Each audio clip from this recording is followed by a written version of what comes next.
The room went quiet when my manager said my name. I was standing at the long glass table when he slid a paper toward me. Everyone was watching. I already knew something was wrong. My hands were shaking before I touched it. "You went outside your role," he said. "You caused confusion."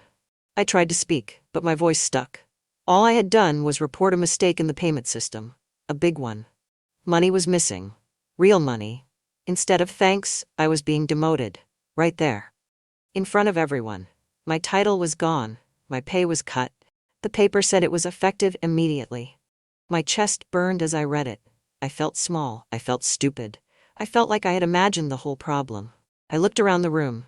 Some people stared at the table. Some looked away fast. No one spoke for me. My manager folded his arms.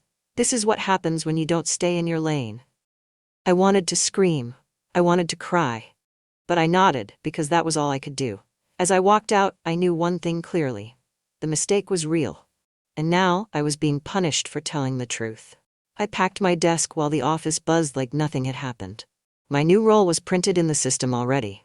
Lower level, fewer duties, less access. It felt planned. Too fast. I replayed the meeting again and again. The numbers, the missing payments. I had checked them 3 times before speaking up. I was careful, I was sure. Still, they treated me like a problem. When I sat down at my new desk, my inbox was empty. My system access was limited.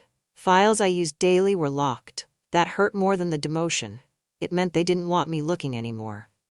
A message popped up on my screen from an unknown sender. "You're not wrong. Please be careful." My heart raced. Someone else had seen it too. At lunch, people avoided me. One person tried to joke, but it fell flat. I felt like I was wearing a sign that said, "Trouble." That night, I couldn't sleep. I opened my personal laptop and reviewed the files I had saved weeks ago. The numbers still didn't match. The gap was bigger now. Someone was hiding something, and blaming me for noticing. The next morning, I decided I wouldn't stay quiet. I printed every record I had saved, dates, amounts, approval times. I spread them across my kitchen table. The pattern was clear now. The same approvals. The same delay. Over and over. This wasn't a small mistake. This was being done on purpose. At work, my manager walked past my desk without looking at me. My hands were cold, my stomach hurt, but my mind was steady. I went to the company policy page and read the section on reporting issues. It said I had the right to speak up. It said retaliation was not allowed. The words felt empty, but I followed them anyway. I submitted a report to internal audit. I attached every file. I wrote clearly. I stayed calm. When I clicked send, my heart pounded like I had just jumped off a cliff. An hour later, my system froze. Then my email locked. HR said it was a technical issue. I knew it wasn't. That evening I received a reply on my personal email. Report received. Case opened. I stared at the screen, breathing hard. There was no turning back now. The pressure started fast. My manager called me into a small room with no windows. He closed the door slowly and smiled in a way that made my skin crawl. "You should have let this go," he said. I told him I followed policy. My voice shook, but I kept going. He leaned closer. "Careers end quietly. Think about that." When I left the room, my hands were numb. That night, I checked my bank app 3 times. My pay had already changed. I felt sick. I had bills. I had no backup plan. Still, the audit team reached out again. They asked for original logs, full access records, things only I had kept. I sent everything. The next day, rumors spread. People whispered about audits and reviews. Meetings were canceled. Leaders looked tense. My manager stopped smiling. Late that evening, I saw him pacing the hallway, phone pressed tight to his ear. His face was pale. For the first time since the demotion, I felt something new. Hope. But I also felt fear, because when people feel cornered, they don't play fair. The meeting invite came at 7 a.m., performance review. I laughed out loud. It wasn't funny, but the timing was clear. In the room, my manager spoke first. He listed mistakes I had never made. He questioned my attitude. He said I lacked focus. I stayed quiet. Then someone else spoke. A woman I had never met sat at the end of the table. She placed a folder down gently and looked at him. "I'm from internal audit," she said. "Please explain these approvals." The room went silent. She read dates, amounts, login records. My manager stuttered. His story changed twice. I finally spoke. My voice was calm now. That's what I reported. No one looked at me like I was weak anymore. The meeting ended fast. Later that day, My manager was placed on leave. My demotion was still active. Nothing had been fixed yet. But the truth was moving, slowly, and this time it wasn't being ignored. I returned to work the next morning feeling watched. My manager's office was dark, but his name was missing from the schedule. People whispered as I passed. Some looked at me with fear, others with hope. I kept my head down and did my tasks with limited tools. By noon, the audit team requested a formal interview. I sat in a small room and answered every question slowly. I explained how I found the mistake, when I reported it, and what happened after. Saying it out loud made the demotion feel heavier. They asked why I kept copies. I said I believed in double-checking. That was true. It was also why I was still standing. After the meeting, HR sent a short message. My access would remain limited during review. No apology. No promise. At home, doubt crept in. What if they closed the case quietly? What if I stayed demoted forever? I imagined packing boxes again, only this time with no proof left. That night, an email arrived from audit. They had traced missing funds across months. The total was far larger than I thought. They weren't just checking my report anymore. They were uncovering something deep. I realized the truth was moving forward, and once it started, it would not stop for anyone inside this broken company. The office felt different after that. Meetings were delayed. Leaders spoke in quiet tones. A company-wide message announced a compliance review. No details were shared, but everyone understood what it meant. People began coming to my desk with small questions.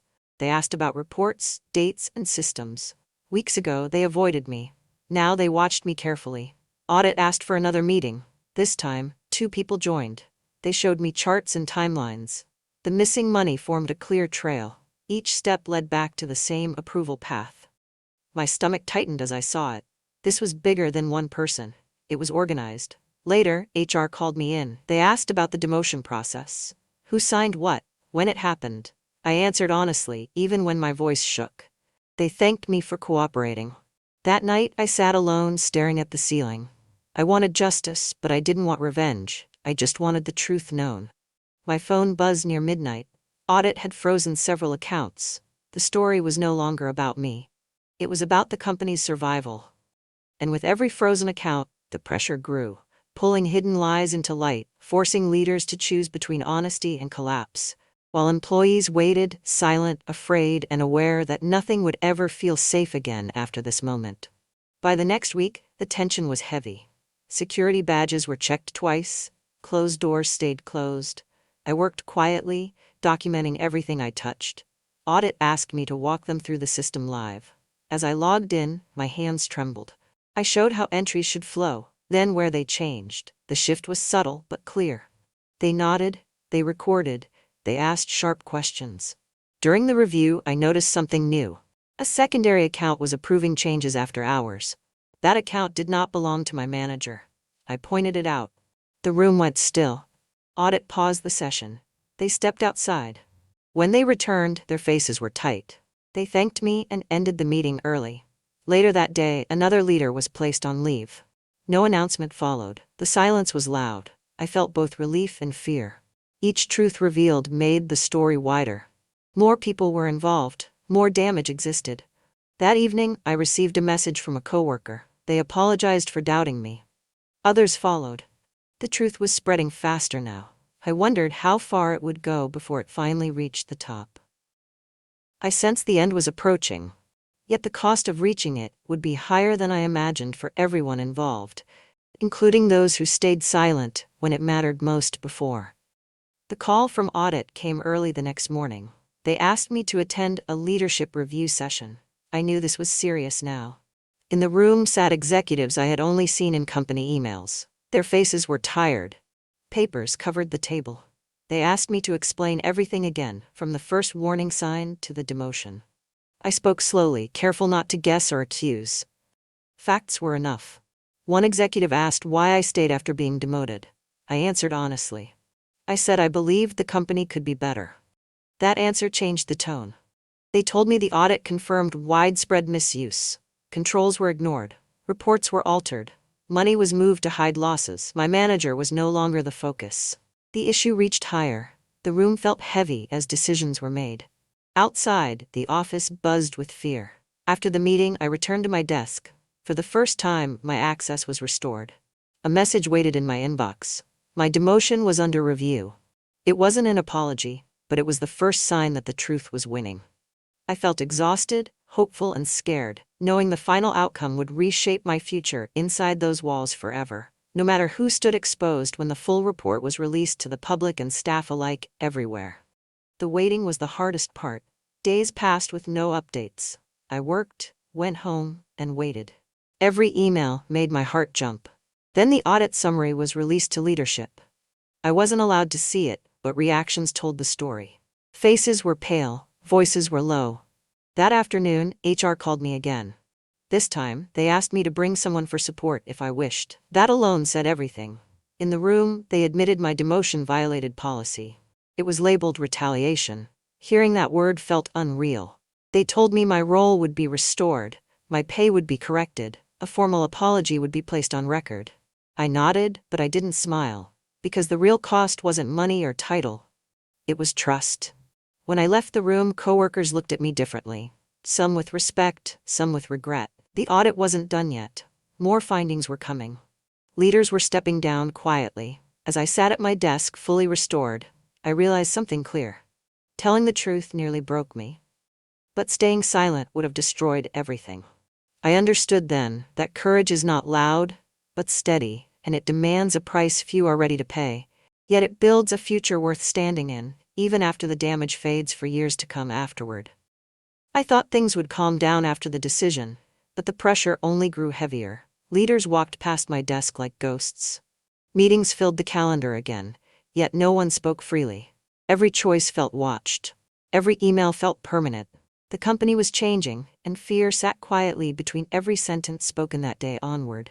Audit team stayed late, lights glowing long after sunset. I overheard whispers about reports, resignations, and legal reviews. Each rumor carried weight. I focused on my work, double-checking everything. I knew one mistake now could erase months of truth and reopen doubts about my role inside the company forever again, if errors returned suddenly. One evening, a quiet email arrived from leadership.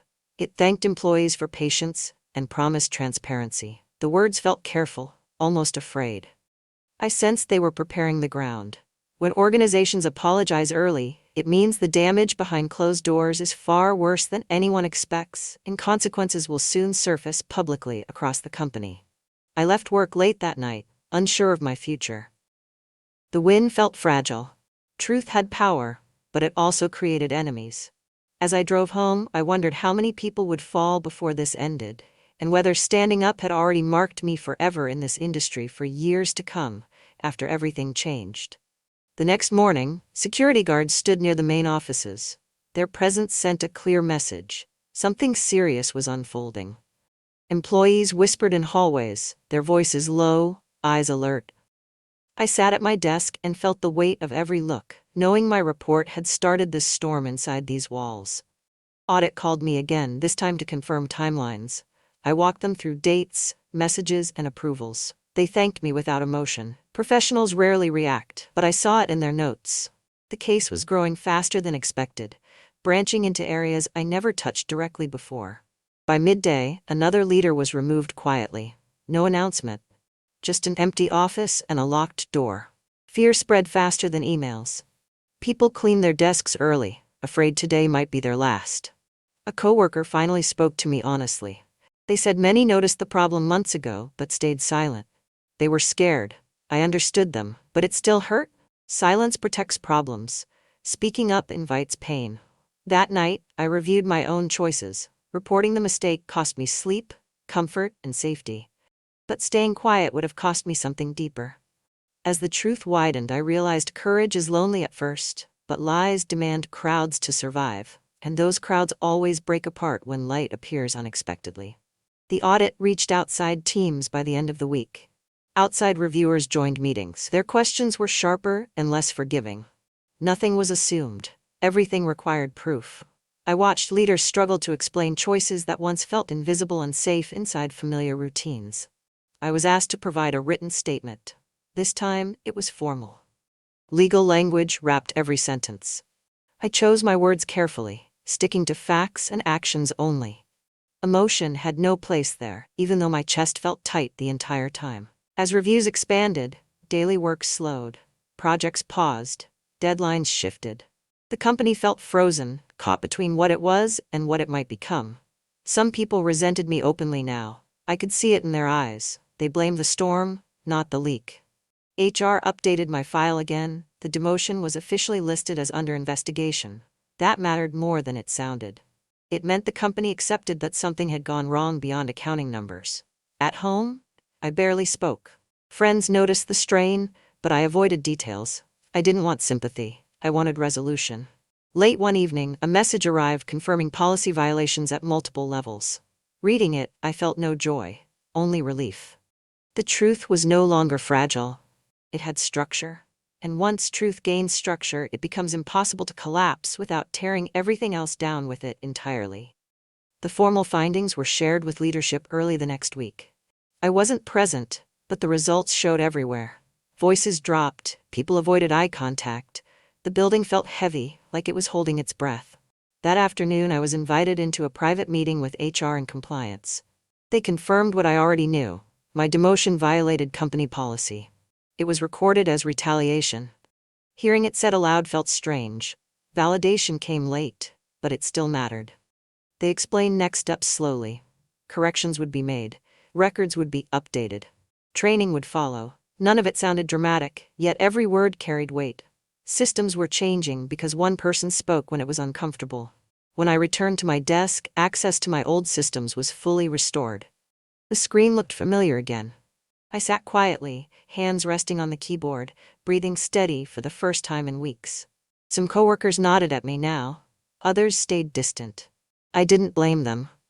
Fear leaves marks. That evening, I walked out under clear skies.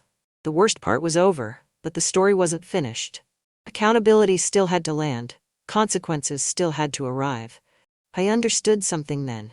Justice doesn't rush. It moves carefully, step by step, correcting the past while shaping a future that demands better from everyone involved, including me. The final audit report was released internally on a quiet morning. No celebration, no applause, just facts laid bare. Policies ignored, controls bypassed, trust broken over time. Reading it felt like reading the company's hidden diary. Several leaders stepped down within days. Some left without goodbye messages. Others sent long emails filled with regret and excuses. I read them without emotion. Accountability does not need drama, it needs truth and action. HR confirmed my role was fully restored. My pay was corrected. An apology was documented. I thanked them, but I didn't linger. Titles mattered less now. Integrity mattered more. The office slowly returned to movement. Projects resumed, new checks were added. People asked questions again instead of assuming answers. The culture shift was quiet but real. One afternoon, a junior coworker approached me. They said they noticed something wrong in a report but were afraid to speak. I told them the truth. Fear never disappears. You just decide what matters more. As I watched the company rebuild, I knew my choice changed more than numbers. It changed direction. Speaking up cost me comfort, but silence would have cost me myself. The audit proved I was right, but more importantly, it proved that honesty still has power, even when the price feels unbearable at first, and the reward arrives slowly but stays longer than fear ever can. I thought the storm had passed, but change kept unfolding in quiet ways. New rules arrived in emails, simple and clear. Every approval needed 2 checks. Every report left a trail. People groaned, yet followed them. Fear had taught a lesson. One morning, compliance asked me to join a small task group. They wanted my view on controls and training. I hesitated, worried it looked like favoritism. They said my experience mattered. I agreed, setting boundaries to stay fair. In meetings, I spoke plainly. I explained how I noticed the gap, why it grew, and how silence helped it spread. Faces softened, some nodded, others looked away, thinking of chances they missed. Outside the room, a few coworkers avoided me, others thanked me quietly. I learned that truth changes relationships. It reveals who values comfort and who values care. At home, sleep returned in pieces. I dreamed of spreadsheets turning into mirrors. I woke calmer, knowing the past could not be undone, only answered. Near the end of the week, leadership shared a plan for repairs and refunds. It would take months. The work felt heavy, but honest. As I left the office that day, I felt steadier than before. I hadn't won a battle. I had chosen a path, and it was shaping me into someone braver. I noticed the change in how leaders spoke to me. It was careful, respectful, almost measured. Invitations included context now. Decisions came with reasons. It felt strange to be heard after weeks of silence. Compliance asked me to help train teams on reporting issues. I agreed on one condition: no names, no blame. The goal was learning, not fear. They accepted. In the first session, I shared my story simply. I described the moment I was demoted, the doubt, the pressure, and the choice to continue. The room was quiet. People leaned forward. Questions followed. What if managers push back? What if jobs are threatened? I answered honestly. I said protection exists on paper, but courage is personal. You decide when to speak. Afterward, several people stayed behind. One said they had hidden errors for years. Another said they felt safer now. I listened more than I spoke. That evening, leadership released a pledge on ethics and protection. It was public this time. The words carried risk for them, and that mattered. Walking home, I felt lighter. Not proud exactly, responsible. Stories shape culture. Mine was no longer just mine. I realized the best revenge wasn't punishment. It was improvement. The company was learning to choose truth earlier, and I was learning to trust my voice again with calm confidence. Time passed, and repairs turned into routine. Reports closed, refunds processed, systems stabilized. The fear eased, replaced by caution. People asked questions early. Meetings ended with clear notes. One afternoon, the chief leader asked to meet me alone. I prepared for anything. The room was plain. The tone was steady. They thanked me for persistence and apologized for the harm. The apology felt real because it named the wrong. They offered growth options, a new role, broader scope, or time to consider outside paths. I asked for time. Choice matters after control is taken away. Back at my desk, I reviewed old emails. I saw how easy it was to miss the signs. Busy days hide slow leaks. Pressure rewards silence. I saved the lesson. A message arrived from audit confirming closure. Findings were addressed. Controls stood. The case would be used for training. That evening, I called my family and shared the ending. Relief filled the call. They had worried quietly, carrying fear I didn't see. As the week closed, I felt a calm pride. Not in being right, but in staying steady. The audit proved the facts. The journey proved my values. I understood then that integrity is not a moment. It is a habit built by small choices, repeated when no one is watching at all times. With the case closed, attention turned forward. Teams planned goals again. Laughter returned in small pieces. Trust takes time, but movement matters. I met with leadership to choose my path. I selected a role focused on systems and fairness. It fit who I had become. They agreed and set clear support. Training sessions continued. I helped design simple guides: report early, document clearly, protect people. These rules felt basic yet powerful. One day, a mistake surfaced in a new area. A junior worker reported it immediately. The system caught it fast. No drama followed. We fixed it and moved on. That moment felt like success. Outside work, my life steadied. Meals tasted better. Sleep came easy. The worry lines faded. I stopped checking emails at night. An industry message arrived asking me to speak. I declined politely. The story was not about fame. It was about function. As months passed, results improved. Losses dropped. Confidence grew. I watched the company heal slowly. I learned that justice does not always shout. Sometimes it whispers through better habits. Standing up once is brave. Building systems that protect many is wiser. I felt grateful to have played a part. The lesson stayed with me each day, shaping decisions, guiding questions, and reminding me why speaking early protects everyone involved inside modern workplaces everywhere. On a quiet morning, I wrote a short note to myself. It listed what I would remember: check twice, speak early, protect people, and stay kind. I saved it where I could see it daily. Leadership shared final updates company-wide. Changes were permanent. Oversight improved. Training continued. The message was clear: truth matters here. I met the junior worker who spoke up months earlier. I thanked them. They smiled, relieved. Culture grows through moments like that. Looking back, the hardest part was the wait. The days after the demotion felt endless. Doubt whispered lies. Fear asked for silence. I answered with patience. I know not every story ends this way. Systems fail. People get hurt. Still, speaking up plants seeds. Some take time to grow. As I plan the next chapter of my career, I feel steady. I trust my judgment. I trust process. I trust myself. The audit proved I was right. That mattered. But what mattered more was what followed. Repairs replaced blame. Learning replaced fear. Quiet courage reshaped a place I once feared. I carry that lesson forward. When I see something wrong, I will act. When others speak, I will listen. Progress depends on both. This is how trust is built, choice by choice, even when the cost feels high at first for everyone involved. Months passed, and the company settled into a new rhythm. It wasn't perfect, but it was honest. Mistakes were logged instead of hidden. Questions were welcomed instead of punished. I could feel the difference in daily work. One afternoon I was asked to review a process outside my usual area. As I read through it, I spotted a small issue. Nothing major but familiar. My chest tightened for a second. Old fear tried to return. I spoke up anyway. The response was calm. The issue was logged. A fix was planned. No one blamed me. No one raised their voice. The moment passed, simple and clean. That was when I knew real change had happened. Later, I sat alone and thought about the past year. The demotion, the silence, the long wait for truth to matter. It all felt distant now, but the lesson stayed sharp. Courage isn't loud. It doesn't always win fast. Sometimes it just refuses to leave. I realized I no longer worked in fear. I worked with care. That difference shaped everything. The company moved forward, stronger for what it faced, and I moved forward too, carrying a quiet confidence built through struggle. The audit proved the facts, but daily choices proved something better. That integrity, once tested, can grow roots, and when it does, it holds steady, even when pressure returns again someday without warning. As the year closed, results showed real improvement. Losses dropped, reviews passed, outside trust slowly returned. It felt good to see proof beyond words. One morning, I received a message from a new hire. They asked how to report a concern safely. I sent clear steps and offered support.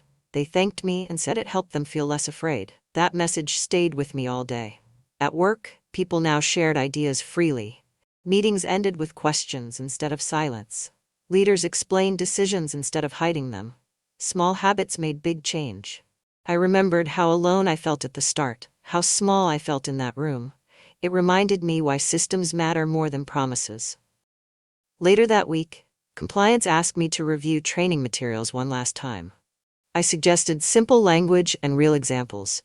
People learn better when stories feel real, they agreed. As I walked out that evening, the building lights reflected off the windows. It looked the same, but it wasn't. Neither was I. Pain shaped me, but it didn't harden me. It taught me to protect fairness without cruelty. I learned that doing the right thing doesn't require anger. It requires patience and clarity. The story wasn't about winning.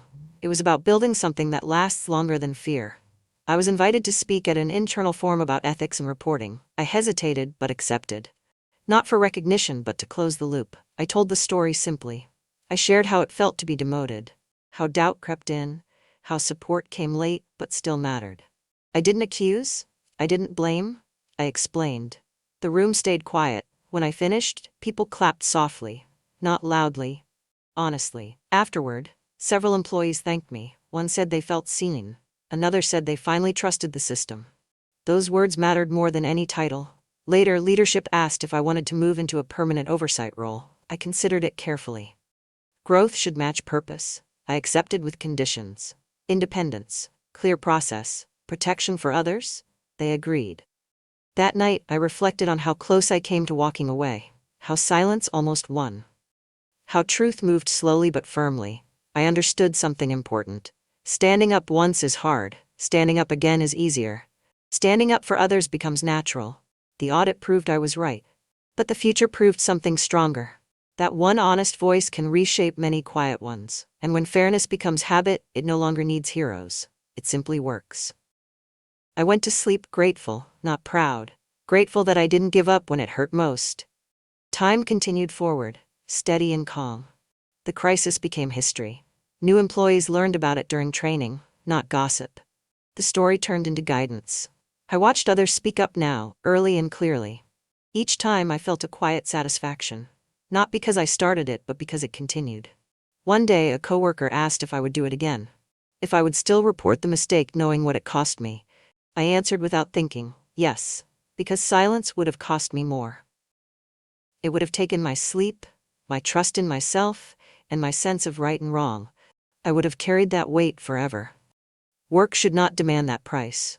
As I closed my laptop that evening, I felt balanced, not fearless, just steady. I learned that justice doesn't arrive in one moment. It builds through records, questions, and people who refuse to look away. The audit proved the mistake. But the journey proved character. I carry that with me now, into every decision, every doubt, every choice, to speak or stay quiet. The world doesn't change overnight, but it does change when someone chooses truth over comfort.